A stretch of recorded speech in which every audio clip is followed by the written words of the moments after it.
지난주 삶이 투쟁이 되는 이유와 투쟁의 감각에서 벗어나는 방법에 관해 공부를 했지요. 창조주가 정의하신 삶의 목적은 끊임없는 자기 초월입니다. 우리가 이런 삶의 목적에 역행하여 변화와 성장, 자기 초월을 거부한다면 그것은 생명의 강을 거슬러 올라가는 것이 되고 따라서 삶이 투쟁으로 느껴지게 됩니다. 그러나 우리가 하나님이 정의하신 존재의 목적에 부합하게 계속해서 자신의 정체감을 변화시킴으로써 자기 초월을 이루어 간다면 우리는 삶이 투쟁이라는 느낌과 결핍의 감각을 떨쳐버리고 내 영혼이 그토록 찾아 헤매던 온전하다는 느낌, 온전함, 충만감을 얻을 수 있게 됩니다. 하나님은 우리에게 제한 없는 자유의지와 무한한 상상력을 주셨습니다. 따라서 우리는 이 능력들을 사용해 신의 법칙과 일치하지 않는 형상들의 이미지를 마음에 그릴 수 있습니다. 우리는 우리를 향하신 하나님의 본래 계획에 부합하지 않는 정체감을 구축할 수도 있습니다. 자신을 하나님의 자녀로 여기는 대신 하나님과 분리된 존재, 하나님에게서 버림받았거나 낙원에서 추방된 존재로 여길 수도 있는 것입니다. 심지어 우리는 자신이 신과 대립하는 존재이며 우리의 자유를 제한하는 것으로 느껴지는 신의 법칙을 포함해 신을 상징하는 모든 것을 증오하는 이미지를 구축할 수도 있습니다. 우리가 우리의 자유의지로 이런 왜곡되고 제한적인 이미지들을 현실로 받아들인다면 우리는 더 이상 그리스도 의식에 기반한 정신적인 이미지를 정의할 수 없는 의식 상태에 빠져들게 됩니다. 그렇게 되면 우리 내면에서 형성되는 모든 이미지는 신과 분리되고 전체와도 분리되어 있는 반그리스도 의식에 의해 정의됩니다. 그로 인해 우리가 품고 있는 이미지들은 점점 더 자기중심적이며 이기적인 상태로 변하게 됩니다. 나에게 유익이 되는 게 뭘까? 남들은 어떻게 되든 상관없어. 피해가 가건 해를 입건 그런 건 난 모르겠고 나에게 이익이 되기만 하면 돼. 라는 식의 사고방식에 사로잡히게 되는 것입니다. 그렇게 되면 전체에 대한 인식, 즉 존재하는 모든 것이 하나로 연결되어 있으며 우리는 그 전체의 한 부분이라는 인식을 상실하게 되고 나의 행동이 다른 생명에게 어떤 영향을 미칠지에 대해 전혀 관심을 갖지 않게 됩니다. 이러한 상태는 하향나선이 되어 우리가 지닌 잠재적인 창조력보다 훨씬 낮은 수준으로 우리를 끌어내릴 것입니다. 자기의식을 지닌 존재가 그리스도의식 수준 아래로 얼마나 깊이 내려갈 수 있는지에 대해 정해진 한계는 없습니다. 하나님은 우리에게 거의 무제한의 자유의지와 상상력을 주셨습니다. 유일한 한계라면 우리가 반그리스도의식으로 실험할 수 있는 기한이 정해져 있다는 것입니다.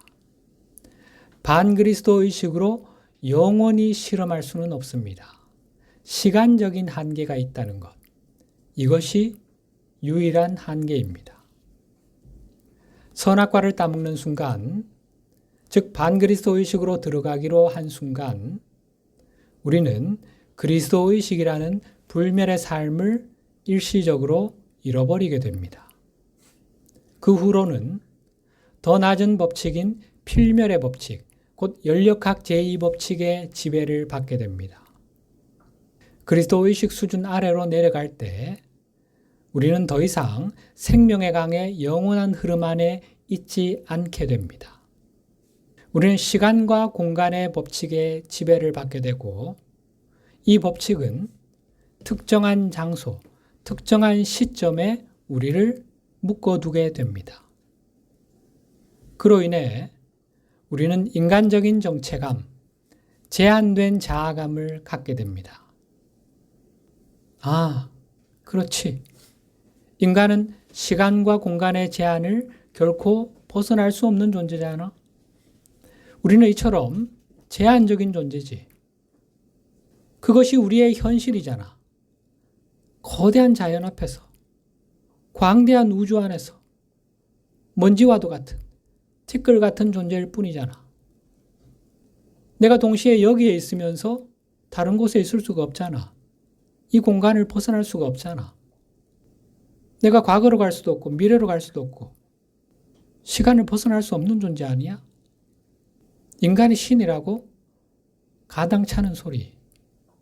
정신이 이상한 사람들이나 하는 소리지.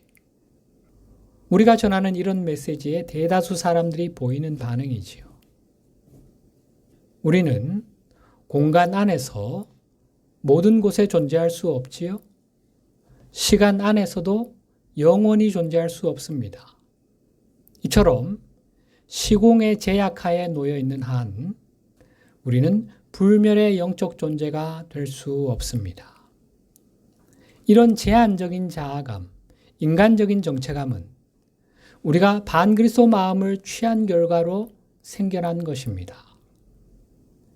언젠가 때가 차면, 즉 우리에게 주어진 기한이 닿으면 우리는 누구를 섬길지를 선택하는 마지막 선택의 순간에 직면하게 됩니다.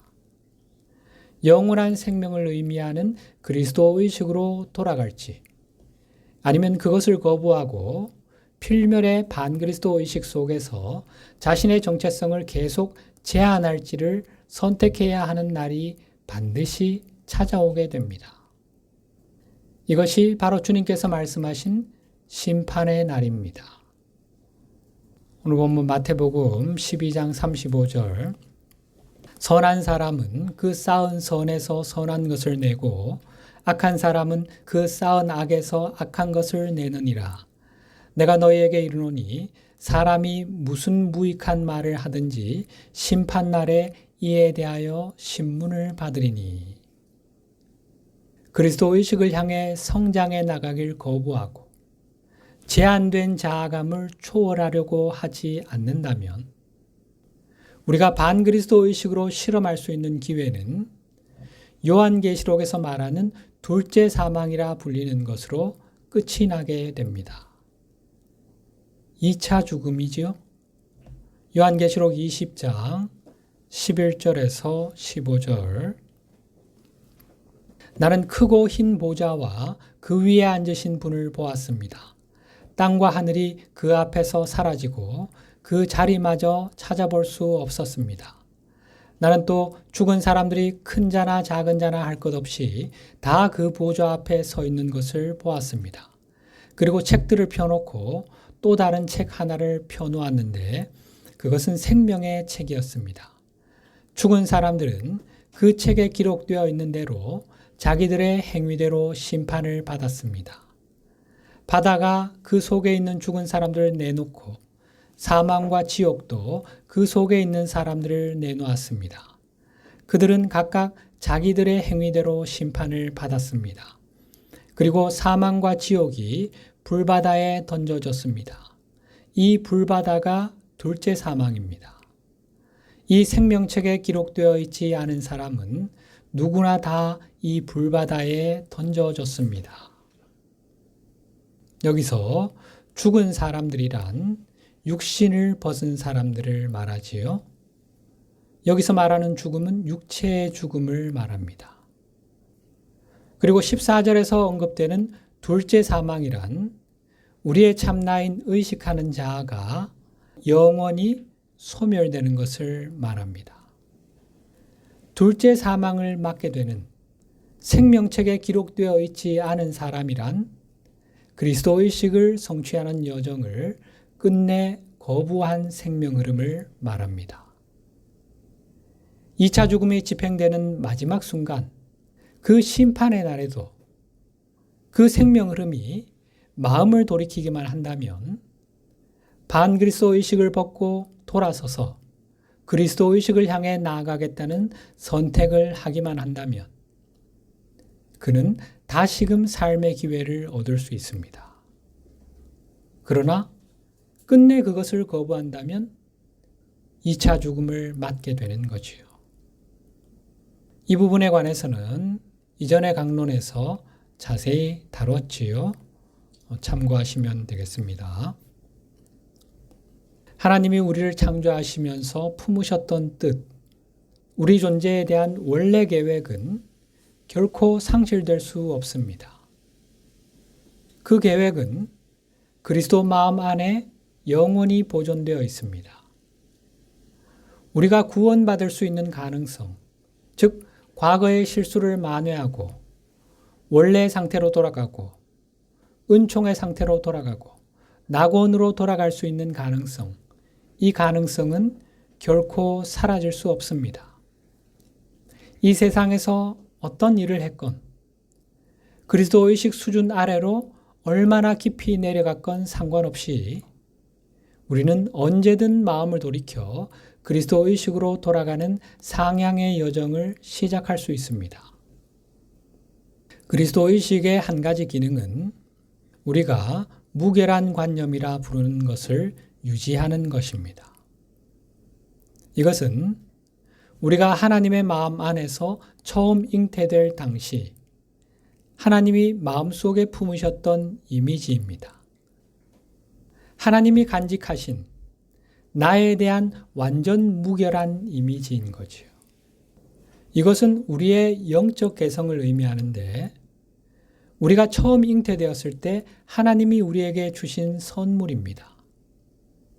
이 나만의 고유하고 신성한 개성이 지닌 특성들은 그리스도 의식 안에 온전한 모습으로 봉인되어 있습니다.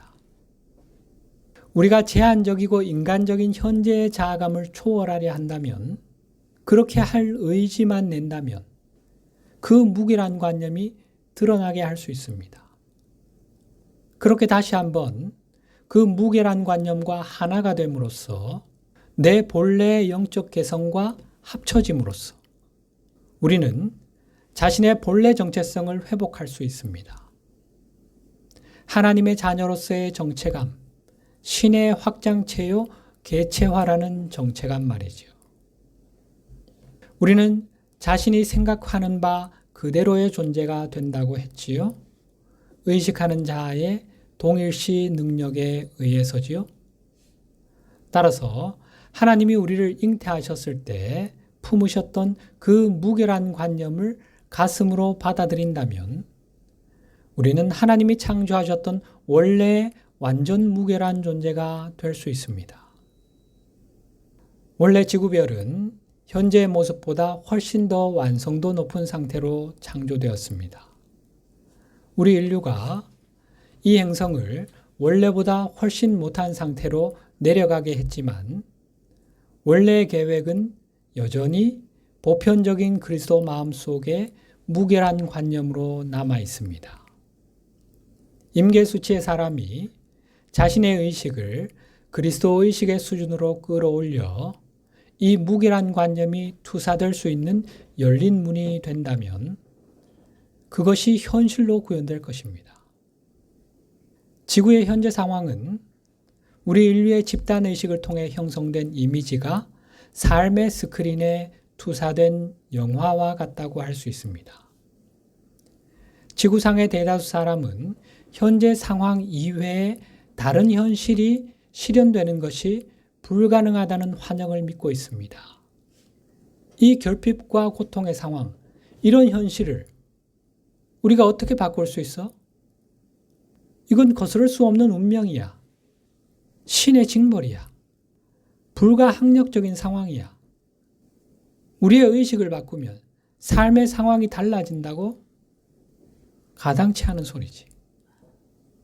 우리 인류의 마음을 온통 사로잡고 있는 환영, 우리 눈을 가리고 있는 마야의 베일이지요. 그러나 소수의 사람만이라도 이런 환영을 거부하고 지구에 대한 비전을 무결한 관념에 다시 정렬한다면 어머니 빛은 반그리스도 마음의 영향을 심하게 받고 있는 현재 왜곡된 관념이 아닌 무결한 관념을 기쁜 마음으로 구현해낼 것입니다.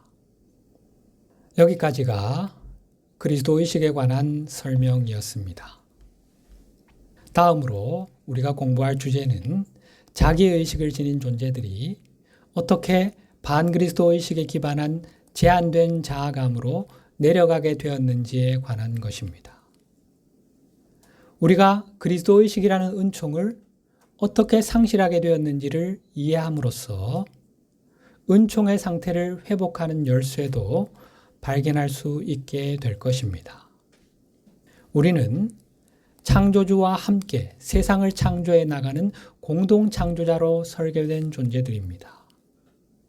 그런데 한 가지 의문이 드는 것은 공동 창조자로 설계된 존재가, 즉 신의 전체성에서 나와서 개별적인 생명 흐름으로 현현한 신의 자녀요, 진실로 신인 존재가 어떻게 자신의 근원을 잊어버리게 되었는가 하는 것입니다. 신의 자녀가 자기 존재의 근원, 나를 낳으신 아버지가 형상세계를 창조하신 창조주라는 사실을 잊어버릴 수 있나? 하나님과의 의식적인 연결이 어떻게 해서 끊어질 수 있는가? 그런 일이 어떻게 가능할 수 있는가? 이 의문을 깊이 생각해 보는 것은 우리의 영적 성장에 큰 도움이 될 것입니다. 이 물음에 대한 답이 하나만 있는 것은 아닐 겁니다. 왜냐하면 모든 공동 창조자는 자신만의 독특한 개성을 지닌 개별적인 존재로 설계되고 창조되었으니까요. 따라서 우리가 내 존재의 근원과의 연결을 잃어버린 이유도 저마다 다를 수 있겠지요. 이 수수께끼를 이해하는 열쇠는 자신이 독특한 개성을 지닌 개별적인 존재이면서 동시에 전체인 신을 표현하고 있다는 이런 모순처럼 보이는 사실을 어떻게 균형 잡을 것인지, 이 딜레마에 대해 숙고해 보는 것입니다. 내가 나만의 개성을 지닌 개별적인 존재이면서 동시에 신의 전체성을 표현하고 있다고? 개체이면서 동시에 전체라고? 전체를 표현하고 있는 개체라고? 논리적인 사고에 익숙한 우리에게는 모순으로, 딜레마로 보이는 이것이 어떻게 가능한가? 이에 관해 숙고해 볼 필요가 있습니다. 사실 이것은 하나님이 우리에게 부여하신 개성과 자유의지라는 선물에 함께 따라오는 핵심적인 문제입니다. 이 딜레마에서 벗어날 수 있는 공동 창조자는 세상에 없습니다. 현재 지구상의 대다수 사람은 이 난제를 풀지 못하고 있습니다. 이 수수께끼를 푸는 열쇠는 우리가 개별적인 존재라는 것이 무슨 의미인지를 깨닫는 것입니다. 우리는 누구이고 어떤 존재이며 우리의 정체성의 핵심은 무엇일까요? 창조주의 특이점으로부터 모든 창조가 시작되었다고 했지요. 태초에는 오직 창조주 신만이 홀로 존재했습니다. 신은 전체이자 자급자족하는 존재입니다. 외부의 어떤 것에도 의존하지 않는, 어떤 것도 필요로 하지 않는 자존자인 거지요. 창조주는 자기의식, 곧 자기인식 능력을 지녔기에 자신의 정체성을 분명히 인식하고 있는 존재입니다. 창조주가 가장 먼저 하신 일은 확장하는 아버지의 힘과 수축하는 어머니의 힘을 창조한 것이었습니다. 이 힘들은 중력이나 자기력 같은 생명 없는 기계적인 힘과는 다른 힘입니다. 이 힘들은 창조주로부터 나온 최초의 공동 창조자인 두 존재에 의해 운용됩니다. 그 두 존재를 가리켜 성경은 알파와 오메가라고 하지요. 시작과 끝 또는 처음과 마침이라고 부르기도 합니다. 한번 확인해 볼까요? 요한계시록 1장 8절 주 하나님이 이르시되 나는 알파와 오메가라 이제도 있고 전에도 있었고 장차 올 자요 전능한 자라 하시더라. 22장 13절 나는 알파와 오메가요 처음과 마지막이요 시작과 마침이라. 하나님이 당신 자신을 알파와 오메가로 현현하셨다고 할 수 있습니다. 그래서 알파와 오메가를 당신 자신과 동일시하고 계시는 것처럼 느껴지죠. 알파와 오메가는 창조주가 가장 먼저 창조하신 당신의 자녀들이라고 말할 수 있습니다. 이렇게 해서 자기의식을 지닌 두 존재, 곧 두 공동 창조자로 현현한 창조주가 생겨났습니다. 이 두 존재는 자기의식을 지니고 있었기에 자신을 독특한 개성을 지닌 개별적인 존재로 인식하고 있었습니다. 알파와 오메가는 창조주에 의해 직접 창조되었기 때문에 창조주와 아주 강하게 연결되어 있습니다. 이런 수준에 있는 존재는 창조주와의 의식적인 연결이나 하나됨의 감각을 잃어버릴 수가 없습니다. 우리처럼 분리감에 빠지는 것 자체가 불가능하다는 말입니다. 알파와 오메가는 자신들의 확장체를 창조했는데 그들에 의해 직접 창조된 자기의식을 지닌 존재들이 수없이 많이 있었습니다. 그 후 알파와 오메가의 확장체들, 그분들의 자녀들은 자신들의 자녀를 창조했고 이러한 과정이 여러 구체의 창조를 거치면서 계속 진행되었습니다. 이렇게 전체 형상세계 안에 있는 자기의식을 지닌 존재들 모두가 하나의 창조주로 거슬러 올라가는 동일한 계보에서 나온 것입니다. 존재계의 정점에 있는 그 창조주가 없었다면 어떠한 창조물도 창조되지 않았겠지요? 계보도, 계보틀이라고도 하는데 한번 그림으로 이 그림을 가만히 살펴보면 다른 세대를 나타내는 가지들이 많다는 것을 알 수 있지요. 계보에서 아래쪽에 위치할수록, 즉 정점에서 멀리 떨어져 있을수록 창조주와의 연결감도 약해지겠지요. 에너지 진동수의 차이가 그만큼 많이 벌어지니까요. 현재 우리와 창조주와의 에너지 진동수의 차이는 가히 우리의 상상을 초월합니다. 그래서 하나님의 대리자들인 스승님들이 필요한 겁니다. 그분들을 통해서만 우리는 창조주 하나님을 조금이나마 이해하고 알아갈 수 있는 겁니다. 따라서 창조주로부터 멀어질수록 창조주와 연결되어 있다는 인식도 더 쉽게 잃어버리게 됩니다.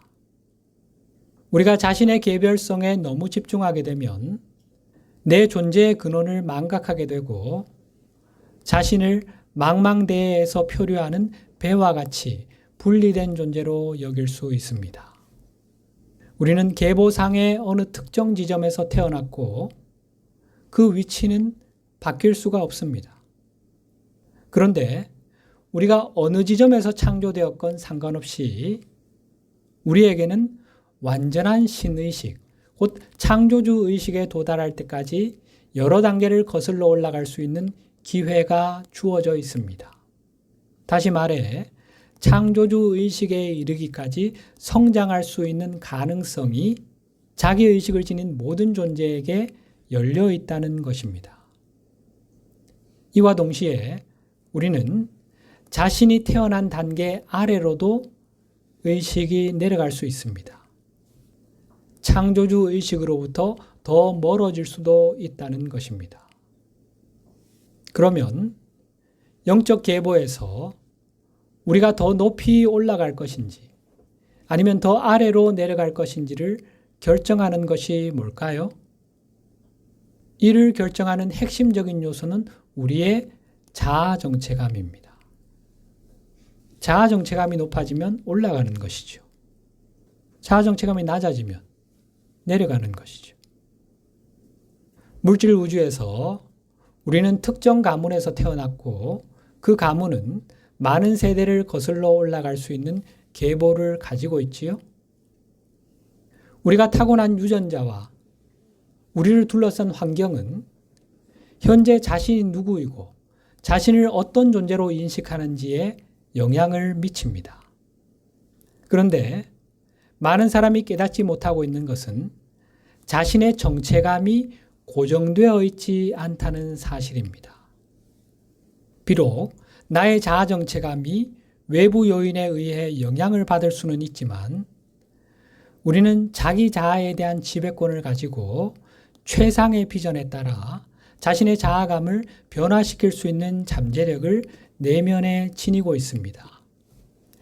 지구상의 대다수 사람은 부모의 유전자를 물려받은 육체를 지니고서 가족과 사회 문화로부터 지대한 영향을 받은 가치관과 세계관을 형성하며 자랐습니다. 그럼에도 우리는 여전히 독특한 개인, 유니크한 개별자이며 많은 사람이 증명한 것처럼 여러 면에서 자신의 성장 환경을 뛰어넘을 수 있는 존재입니다. 우리는 진정으로 영적인 존재이기에 현재의 정체감을 초월할 수 있는 능력과 자유를 가지고 있으며 나아가 자신이 타고난 개별적인 자아감도 넘어설 수 있습니다. 우리 존재의 핵심은 자신의 자아감, 자아 정체감입니다. 창조주 하나님은 우리에게 자기의식과 자유의지와 상상력을 주셨지요.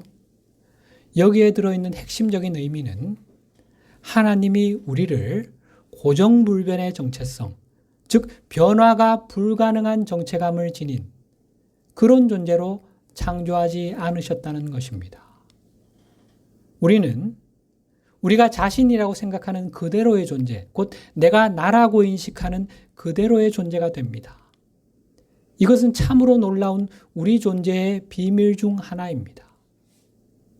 우리가 자신을 하나님의 자녀로 인식한다면 신의 자녀가 되는 것이고 자신을 필멸의 인간으로 여긴다면 적어도 시간과 공간의 세계 속에서는 죽을 수밖에 없는 인간이 되는 것입니다.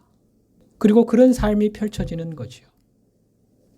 우리가 지닌 자아감이 이 물질계에서의 삶의 경험을 결정하는 것입니다. 그런데 우리는 상상력과 자유의지를 사용해 자신의 정체감과 자기인식을 변화시킬 수 있습니다. 우리는 자신이 하나님의 자녀임을 잊어버리거나 부인하고 대신 필멸의 죄인이라는 정체감을 상상하고 그것을 자신의 것으로 받아들일 수 있습니다.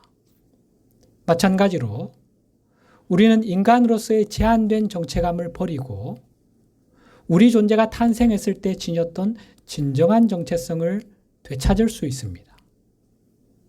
그런 후 우리는 무결한 관념을 토대로 원래 창조된 상태를 뛰어넘는 존재, 그 이상의 존재가 되어갈 수도 있습니다. 이것이야말로 하나님이 우리에게 진정 바라시는 것입니다. 앞에서 제기한 문제, 우리 인간의 딜레마를 해결할 수 있는 힌트가 나왔지요. 신의 전체성에서 나온 신의 자녀가 어떻게 자신의 근원인 신에 대한 자각을 상실할 수 있는가? 이 문제를 풀 수 있는 핵심 열쇠. 그것은 바로 우리가 자신의 자아감을 바꿀 수 있다는 것입니다. 다음 시간에 이 부분에 관해서 좀 더 깊이 들어가 보도록 하겠습니다.